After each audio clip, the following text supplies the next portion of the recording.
విజయవాడ తిరుపతిలో కూడా పెడతాం. ఎస్సీ ఇంకొక పక్కన ట్రైకార్ ద్వారా మళ్ళా రుణాలు ఇప్పిస్తాం.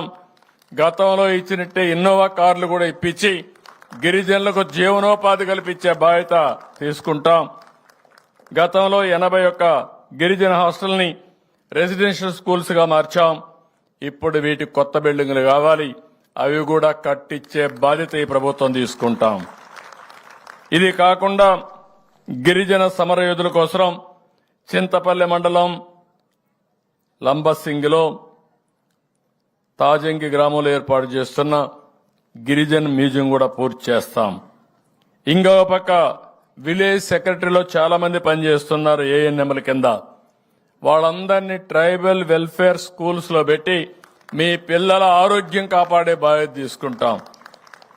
ఇది కాకుండా ఇంకొక పక్కన మీరు చూస్తే అరకు కాఫీ, అక్కడనే పెప్పర్ ఇవన్నీ తయారు చేయడం, పండించడం.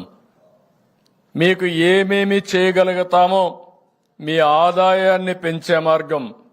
ఒక రోజున అరకు కాఫీ ఈరోజు కొన్ని షాపుల్లో ఉంది, కానీ ఇది ఇండియాలో ఉండే అన్ని షాపుల్లో పెట్టి ప్రపంచంలో ఉండే ముఖ్య నగరాల్లో పెట్టే బాధ్యత తీసుకుని అరకు కాఫీకి ప్రపంచవ్యాప్తంగా గుర్తింపు తీసుకొస్తామని చెప్పి కూడా నేను మీకు తెలియజేస్తున్నా.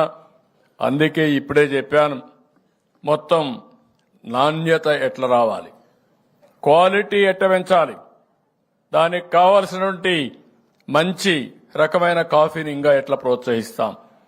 అక్కడి నుంచి మీరు చూస్తే ఆ కాఫీని ఏ విధంగా మ్యానుఫ్యాక్చరింగ్ గా చేయాలి, కాఫీ పౌడర్ గా చేయాలి.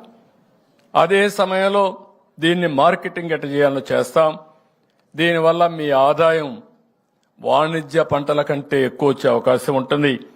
ఇది కూడా చేస్తామని చెప్పి కూడా నేను మీకు తెలియజేస్తున్నా. ఇంకో పక్క మీ ప్రాంతంలో ఉండే సహజమైన పంటలు, ఎక్కడ కూడా ఎరువు గాని క్రిమి సంహారక మందు వాడనటువంటి ఆర్గానిక్ పంటలు మీరు ఏర్పాటు చేస్తున్నారు. దాన్ని కూడా ఉపయోగించుకుని అవసరమైతే బిస్కెట్స్ తయారు చేసి ఇక్కడ బిస్కెట్స్ గాని మిగిలిన ఇక్కడ ఏమేం చేయగలుగుతాం అన్ని చేసి మార్కెటింగ్ కూడా ఎస్టాబ్లిష్ చేస్తామని చెప్పి కూడా నేను మీకు తెలియజేస్తున్నా.